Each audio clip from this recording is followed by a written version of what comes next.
மக்களே வணக்கம். இன்னைக்கு 6 மாத குழந்தைக்கு கஞ்சி பவுடர் எப்படி செய்யலாம்னு சொல்லி நான் உங்களுக்கு செய்து காட்டுறேன்.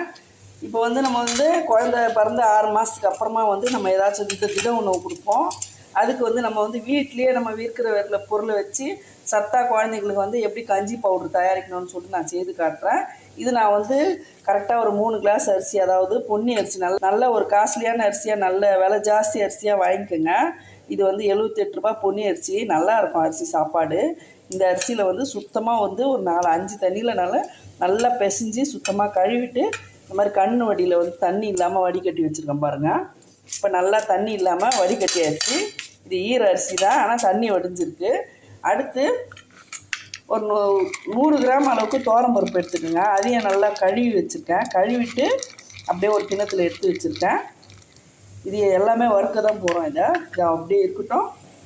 அடுத்து தேவையான அளவுக்கு இதில் நட்ஸு போட்டுக்கலாம். நான் ஒரு 50 கிராம் அளவுக்கு பாதாம் எடுத்திருக்கேன். ஒரு 25 கிராம் அளவுக்கு முந்திரி பருப்பு, வேர்க்கடலை கொஞ்சமாக ஒரு கைப்பிடி அளவு. இது உரிச்சிட்டு ஒரு கைப்பிடி அளவு கொஞ்சமாக எடுத்துக்கோங்க. அதே மாதிரி ஒரு கைப்பிடி அளவுக்கு பொட்டுக்கடலை. இந்த 4 பொருளுமே எல்லார் வீட்லேயுமே இருக்குங்க நார்மலாக. அதனால் நம்ம எளிமையாக வீட்டில் இருக்கிற பொருளை வச்சு குழந்தைக்கு ஹெல்த்தியாக கஞ்சி எப்படி செய்யலாம்னு சொல்லி பார்ப்போம். அடுத்து கட்டி பெருங்காயம் ஒரு துண்டு எடுத்துக்கோங்க. இந்த இலையில உரம் இல்லைங்களா, அந்த கட்டி பெருங்காயம் வாங்கிக்கோங்க. அதை எடுத்து நம்ம கத்திரியில் துண்டு துண்டாக கட் பண்ணி இப்படி வீட்டு உள்ளே நிழலில் காய வச்சு ஒரு டப்பாவில் போட்டு வச்சுக்கோங்க. இந்த மாதிரி கஞ்சி பவுடர் செய்யும்போது ஒரு துண்டு எடுத்து போட்டுக்கோங்க. ஒரு நல்லா ஒரு 1.5 டீஸ்பூன் அளவுக்கு சீரகம், ஒரு 20 மிளகு எடுத்து போட்டிருக்கேன். ஒரு 20 மிளகு கிட்ட போதும். நான் 1/2 கிலோ அரிசிக்கிட்ட எடுத்துருக்கேங்க. பாருங்க, மிளகு அதிகம் போட்டுறாதீங்க, ஒரு 20 மிளகு போதும். 1/2 கிலோ அரிசிக்கு 100 கிராம் துவரம்பருப்பு. இந்த அளவுக்கு நான் சொல்லியிருக்கிற அளவுக்கு போட்டோம்னா நம்மளுக்கு கரெக்டான பக்குவத்தில் இருக்கும். இவ்வளோ தான் இதுக்கு தேவையான ஐட்டம், வேறு எதுவுமே போட தேவையில்லை. இப்போ இது எப்படி வறுக்கலான்னு சொல்லி பார்ப்போம். இப்போ அடுப்பில் ஒரு இரும்பு கடாயை வச்சுக்கோங்க. இப்போ இந்த துவரம்பருப்பு ஈரத்தன்மையாக இருக்கு இல்லைங்களா, இதை நல்லா கழுவியாச்சு. இந்த பருப்பை இதில் போட்டுக்கலாம். இப்போ லைட்டாக வறுத்துடலாம். பருப்பு தீயாத அளவுக்கு அப்படியே லைட்டாக வருங்க. முன்னிறமாக மாறினா போதும், ரொம்ப கருகுச்சுன்னா டேஸ்ட்டு மாறிடும். இந்த ஈரத்தன்மை போனால் போதும். ஏன்னா நம்ம எல்லாம் இதை கஞ்சி வேக வச்சு தான் கொடுக்க போகிறோம்.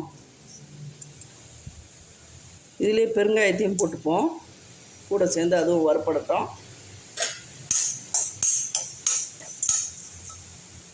இப்போ இது நல்லா வறுப்பட்டுட்டு இருக்குது. ஒரு 4 பல் பூண்டு எடுத்து நல்லா உரிச்சிக்கிட்டு இதை தேங்காய் துருவில் துருவிக்குங்க. இப்போ இது நம்ம வறுக்க போகிறோம் இல்லைங்களா, அதனால் இந்த மாதிரி பகுதியில் நல்லா துருவி எடுத்துக்கலாம். இப்போ நல்லா துருவியாச்சு பாருங்கள். இந்த அளவுக்கு தோல் இல்லாமல் பார்த்துக்குங்க. இந்த அளவுக்கு துருவியாச்சு அழகாக. இப்போ இதையே இதில் போட்டுடலாம். போட்டு இதையே சேர்த்து 4 பல் போட்டால் போதும். முடிஞ்ச அளவுக்கு இரும்பு கடாயில் வருங்க. அப்போ நம்மளுக்கு அடி பிடிக்காமல் நல்லா பக்குவமாக வரும் நம்மளுக்கு. இதுவும் சேர்ந்து நல்லா வறுப்பட்டுரும். பெரிய பல் பூண்டாக இருந்துச்சுன்னா உங்களுக்கு ஈரத்தன்மை அந்த ஜூஸ் மாதிரி வெளியே வரும். இப்போ நல்லா வறுத்த உடனே ஒரு நல்ல ஒரு மணம் வருங்க. அது வரலாம் வறுப்படட்டும். துவரம்பருப்பு ஒரு 3/4 பதம் கிட்ட, துவரம்பருப்பு ஒரு 3/4 பதம் கிட்ட வறுப்படும் போது இந்த மிளகு சீரகமாக இதில் போட்டுக்குங்க. முதல்ல போடாதீங்க. மிளகு சீரகம் லைட்டாக ஒரு 2 நிமிஷம் வறுப்பட்டால் போதும். இப்போது ஸ்லோ பண்ணிவிடுங்க ஃபுல்லாக. இரும்பு கடாய் சூடுலேயே இது பொரிஞ்சிடும். நான் கேஸ் ஆஃப் பண்ணிட்டேன். கொஞ்ச நேரம் அப்படியே லைட்டாக இந்த சூட்லேயே வறுப்போம். பாருங்கள், இந்த அளவுக்கு பருப்பு ப்ரௌனிஷாக இருந்தால் போதும். இப்போ இதை எடுத்து ஒரு தட்டில் போட்டுடலாம். இப்போ ஒரு பிளேட்டில் போட்டாச்சுங்க. இது நல்லா ஆறட்டும். சீரகம் கருகக்கூடாதுங்க, அதனால தான் நான் கடைசியாக போட சொன்னேன். பெருங்காயம் ஈரமாக இருக்கிற ஒரு சாஃப்டாக இருக்கிற மாதிரி இருக்கும் பாருங்க. இது ஆறின பிறகு அப்படியே கட்டியாக கல் மாதிரி ஆகிடும். மிக்சியில் அரைப்படுறதா இருந்தால் நீங்கள் சின்னதாக சிசர் வச்சு இது குட்டி குட்டியாக கட் பண்ணி இதிலே போட்டுங்க. இது நல்லா ஆறிட்டு இருக்கோம். அடுத்து என்ன வறுக்கலான்னு பார்ப்போம். அடுத்து இந்த பாதாமை முந்திரியை போட்டுக்கலாம்.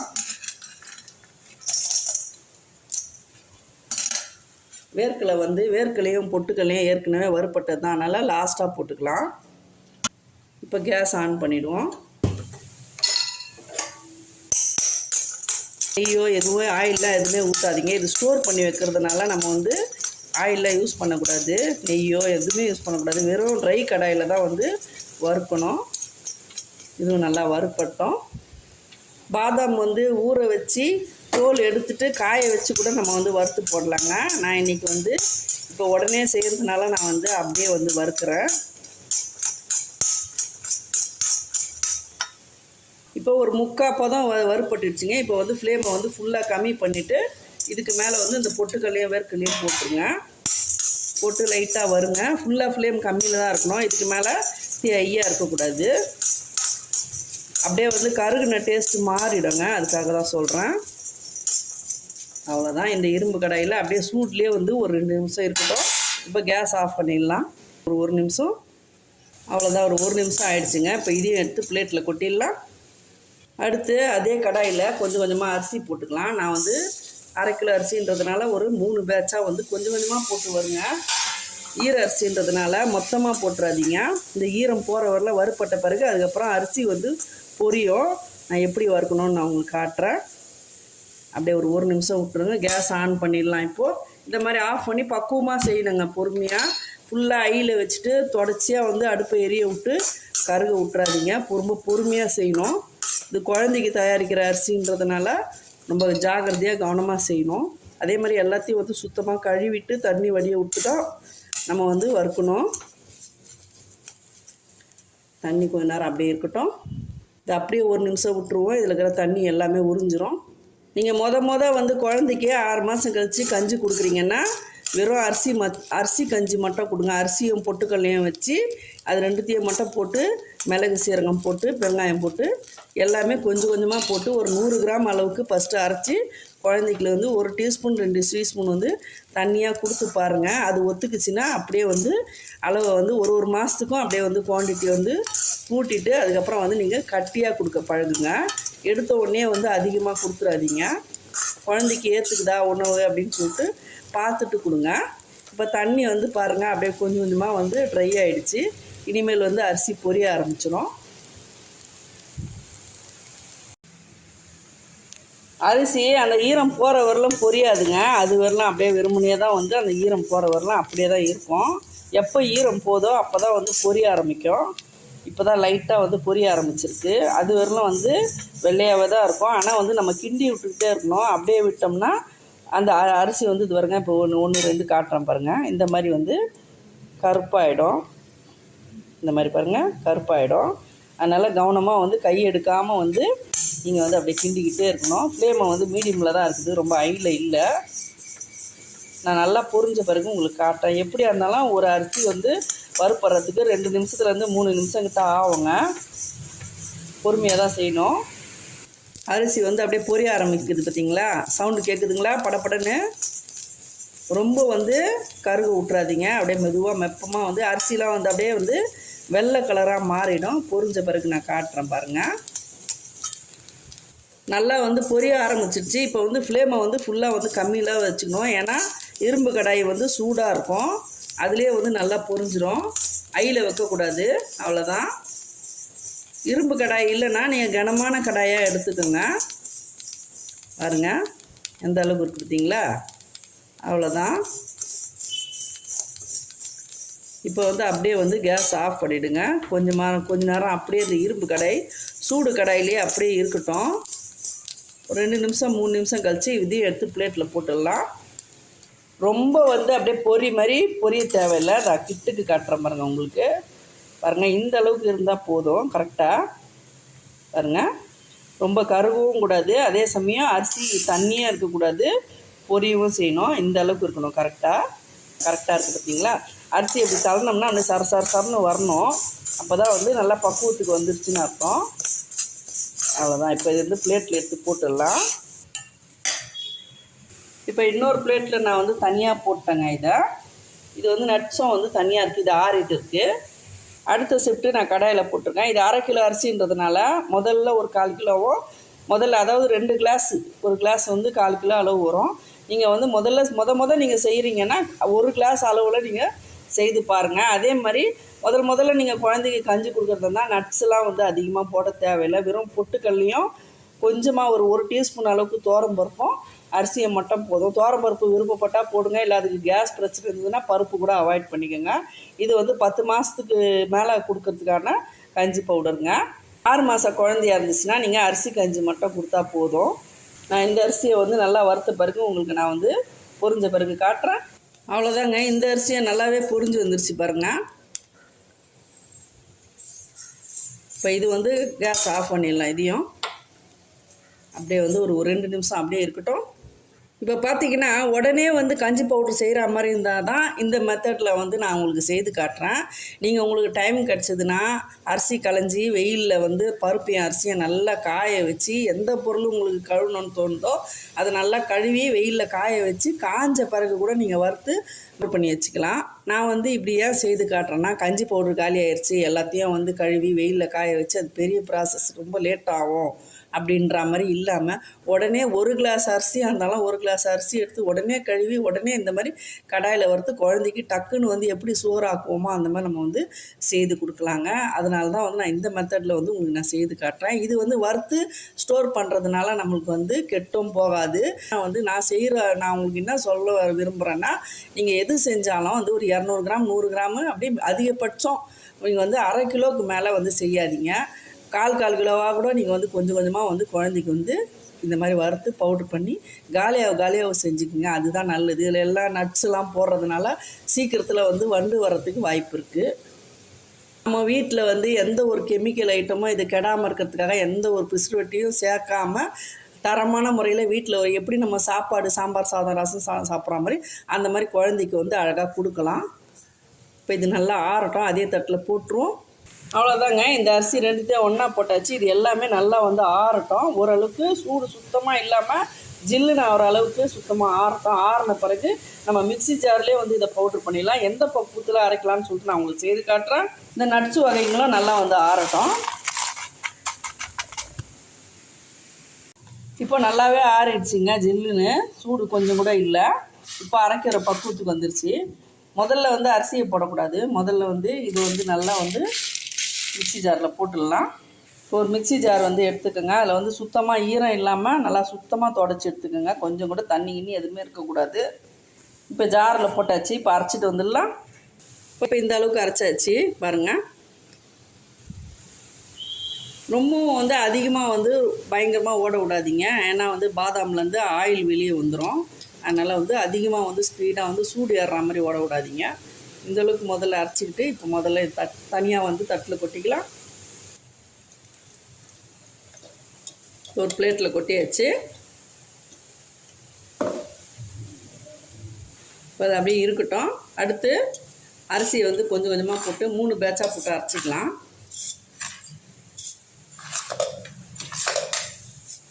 கொஞ்சம் கொஞ்சமாக போட்டு அரைச்சா தான் வந்து நல்லா அரைப்படுங்க. இப்போ நான் எந்த பக்குவத்தில் அரைக்கணும்னு நான் சொல்கிறேன்.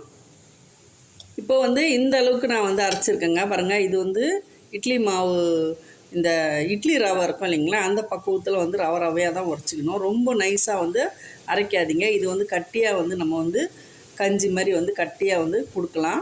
இப்போ இந்த 3 பங்காக பிரித்ததில் 1 பங்கு போட்டேன் இல்லைங்களா. இப்போ இதில் என்ன பண்ணணும், இந்த மாவுலேருந்து 2 கரண்டி அளவு, அதாவது இது வந்து ஒரு 6 கரண்டி வரும். இப்போ நான் வந்து ஒரு 2 கரண்டி அளவு இதில் போட்டுக்கிட்டேன். இப்போ இதை ஒரு ஓட்டிட்டு வந்துடலாம். பாருங்கள், இந்த அளவுக்கு அரைச்சாச்சு. இது வந்து நம்ம வந்து இந்த மீடியம் சைஸ் ஜாரில் போடுறதுனால 3 பேட்சாக அரைக்கிறதுனால கொஞ்சம் கொஞ்சமாக போட்டு நம்ம மிக்ஸ் பண்ணிக்கலாம். இப்போ 3 ஷிஃப்டாக வந்து போடும்போது இதே மாதிரி போட்டு அரைச்சிட்டு அப்புறம் உப்பு எவ்வளோ போடணும்னு சொல்கிறேன். இப்போ இதை வந்து ஒரு பவுலில் போட்டுக்கலாம். இப்போ இதையும் அரைச்சிட்டு வந்துடலாம். அதே பக்குவத்தில் இதையும் அரைச்சாச்சு, ரவை பக்குவத்தில். இப்போ இது 3 பேட்சான்னு சொன்னாங்களா, இப்போ இதுலேயும் வந்து ஒரு 1.5 கரண்டி அளவு இப்போ கரெக்டாக இருக்கும். நம்ம வந்து ரேஷியோ வந்து கரெக்டாக இருக்கும். எல்லாத்தையும் கரெக்டான அளவில் போட்டு மிக்ஸ் பண்ண தேவையில்லை. இப்படியே மிக்ஸி ஜாரில் நம்ம வந்து ஒன்றா வந்து கரெக்டான அளவில் கலந்துடலாம். இதையும் அரைச்சாச்சு. நான் எதுக்கு துல்லியமாக காட்டுறேன்னா, நீங்கள் வந்து 1/2 கிலோ அளவு போட்டிங்கன்னா இந்த மாதிரி தான் மிக்ஸ் பண்ணணும். அதனால தான் வந்து ரொம்பவே துல்லியமாக காட்டுறேன். இப்போ 3வது ஷிஃப்ட்டை வந்து ஜாரில் போட்டுக்கலாம். அவ்வளோதான். 1/2 கிலோ போட்டிங்கன்னா இந்த அளவுக்கு நம்மளுக்கு கரெக்டான அளவாக இருக்கும். இப்போ இதையும் வந்து இதில் போட்டுக்கலாம். முதல்ல நான் தனித்தனியாக ஓட்டினேன், இப்போ ஒன்றாவே போட்டுட்டேன். அப்படியே அரைச்சிட்டு வந்துடலாம். இப்போ அரைச்சாச்சுங்க. இதில் வந்து 1 டீஸ்பூன், அதாவது 3/4 டீஸ்பூன் அளவுக்கு தான் நான் வந்து கல் உப்பு போடுறேன். ரொம்ப அதிகமாக வந்து குழந்தைங்களுக்கு கொடுக்குற கஞ்சின்றதுனால உப்பு சக்கரைலாம் சேர்க்கக்கூடாது. நான் வந்து அது கொஞ்சம் டேஸ்ட்டாக இருக்கணுன்றதுனால போடுறேன். ரெண்டாவது இன்னொரு காரணம் என்னென்னா, இந்த அரிசியில் வந்து வண்டு கிண்டு எதுவும் வராதுங்க. உப்பு போட்டு அரைச்சி வைக்கும்போது அது வந்து ரொம்ப பாதுகாப்பாக இருக்கும். இப்போ இதையும் வந்து நல்லா அரைச்சிட்டு அதுக்கப்புறம் எப்படி மிக்ஸ் பண்ணலான்னு சொல்கிறேன். இப்போ இதையும் வந்து பவுலில் போட்டுடலாம்.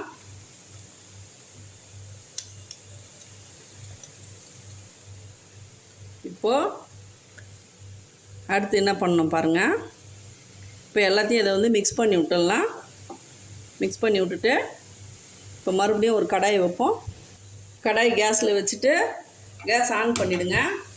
ஆன் பண்ணி கடாய் நல்லா வந்து ஹீட் ஏறட்டும்.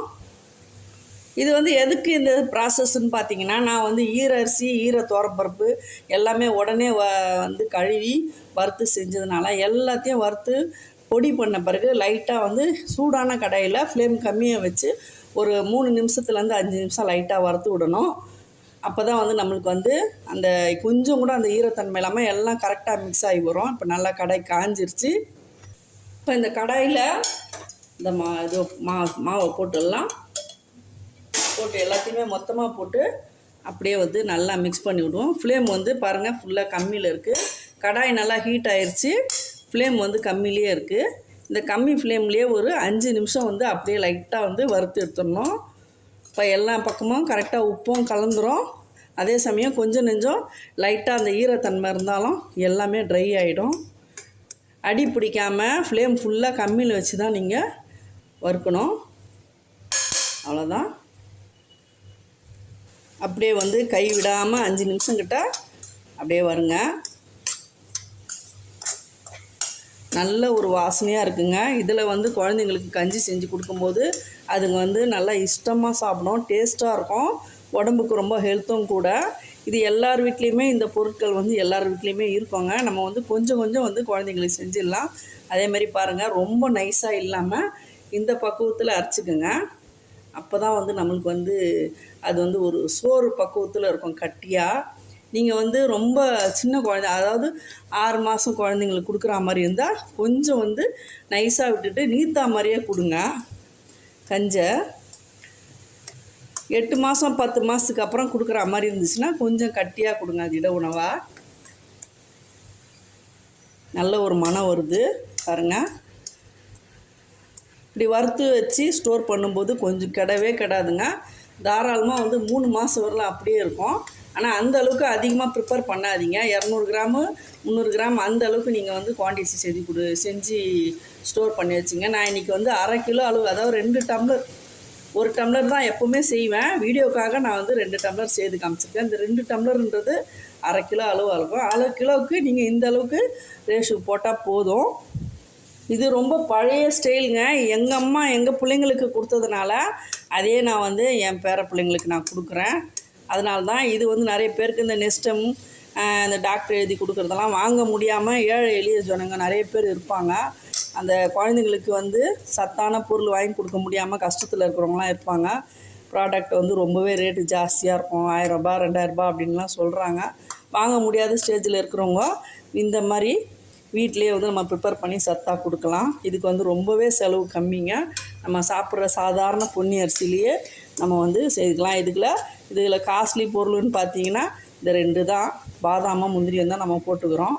அது கூட நம்ம வந்து கம்மி விலை தான். ஒன்றும் அந்தளவுக்கு வாங்க முடியாத அளவுக்கு கிடையாது. தாராளமாக ஒரு 50 கிராம் வாங்கலாம். அவ்வளோதான். கிட்டத்தட்ட நல்லா வந்து சூடு, அதாவது ஓரளவுக்கு இதில் சூடு இருக்கணுங்க. கை தொடுற அளவுக்கு சூடு இருந்தால் போதும். இப்போ கேஸ் ஆஃப் பண்ணிவிட்டு அப்படியே இந்த கடாயிலே விட்டுருவோம். ஒரு 10 நிமிஷம் கழித்து ஆறின பிறகு எடுத்து நம்ம ஸ்டோர் பண்ணி வச்சிடலாம். தாங்க கஞ்சி பவுட்ரு சூப்பராக ரெடி ஆயிடுச்சு வீட்லேயே. இதில் வந்து மிளகு, சீரகம், பூண்டு, பெருங்காயம் எல்லாமே சேர்ந்துருக்கு. அதனால் வந்து பார்த்திங்கன்னா இப்போ வந்து எங்கள் காலத்தில் எங்கள் பிள்ளைங்களுக்கெல்லாம் வந்து அம்மா வந்து கை மருந்துன்னு ஒன்று கொடுத்தாங்க. இப்போ பிறக்கிற குழந்தைங்களுக்கு யாருக்குமே வந்து கை மருந்து கொடுக்கக்கூடாது, உர மருந்து கொடுக்காது அப்படிலாம் சொல்லிட்டாங்க. அதனால் அதுங்களுக்கு வந்து நம்ம உணவே வந்து மருந்தாக கொடுத்துடணும். இதுலேயே வந்து மிளகு சீரகம் எல்லாம் சேர்ந்துருக்கிறதுனால சளி பிடிக்காது. அதே மாதிரி பூண்டும் பெருங்காயமாக சேர்ந்துருக்கிறதுனால வாயு தொந்தரமும் இருக்காது. நம்ம வந்து அதுங்களுக்கு வந்து இதை வந்து திட உணவாக வந்து கொடுத்துக்கலாம். ஒரு குழந்தைக்கு கொடுக்குற மாதிரி இருந்தால் நீங்கள் வந்து ஒரு 2 டீஸ்பூன் அளவுக்கு கட்டியாக ஒரு சின்ன கிண்ணத்தில் வந்து ஒரு ஒரு 50 கிராம் அளவுக்கு ஒரு கஞ்சி கொடுங்க. நீங்கள் கட்டியாக தண்ணியாக குடிக்கிறதா இருந்தால் நீங்கள் வந்து 1 டீஸ்பூன் யூஸ் பண்ணிக்கோங்க. கட்டியாக கொடுக்குறதா இருந்தால் 2 ஸ்பூன் யூஸ் பண்ணுங்கள். நான் ஷார்ட்டில் வந்து கஞ்சி எப்படி காய்ச்சணும்னு சொல்லிட்டு உங்களுக்கு நான் செய்து காட்டுறேன். இது வந்து வீடியோ ரொம்ப லென்த்தாக போயிட்டுருக்கு. இந்த மாதிரி கஞ்சி கொடுத்தோம்னா குழந்தைக்கு எந்த பாதிப்பும் வராதுங்க. நீங்கள் தைரியமாக கொடுக்கலாம். உங்கள் டாக்டர்கிட்டையும் ஒரு எட்டு கேட்டுக்குங்க. நீங்கள் எங்கள் வீட்டு குழந்தைக்கு நான் இதை ரெடி பண்ணேன். அதை நான் உங்களுக்கும் வந்து செய்து காமிச்சிருக்கேன். நிறைய பேருக்கு இது பயனுள்ளதாக இருக்கணும்ன்ட்டு. இந்த வீடியோ பயனுள்ளதாக இருந்துச்சுன்னா ஒரு லைக் கொடுத்துருங்க. வீடியோ பிடிச்சிருந்தா லைக் பண்ணுங்கள், ஷேர் பண்ணுங்கள். செய்துட்டு கண்டிப்பாக வந்து கமெண்ட் பண்ணுங்கள். தேங்க்யூ மக்களே.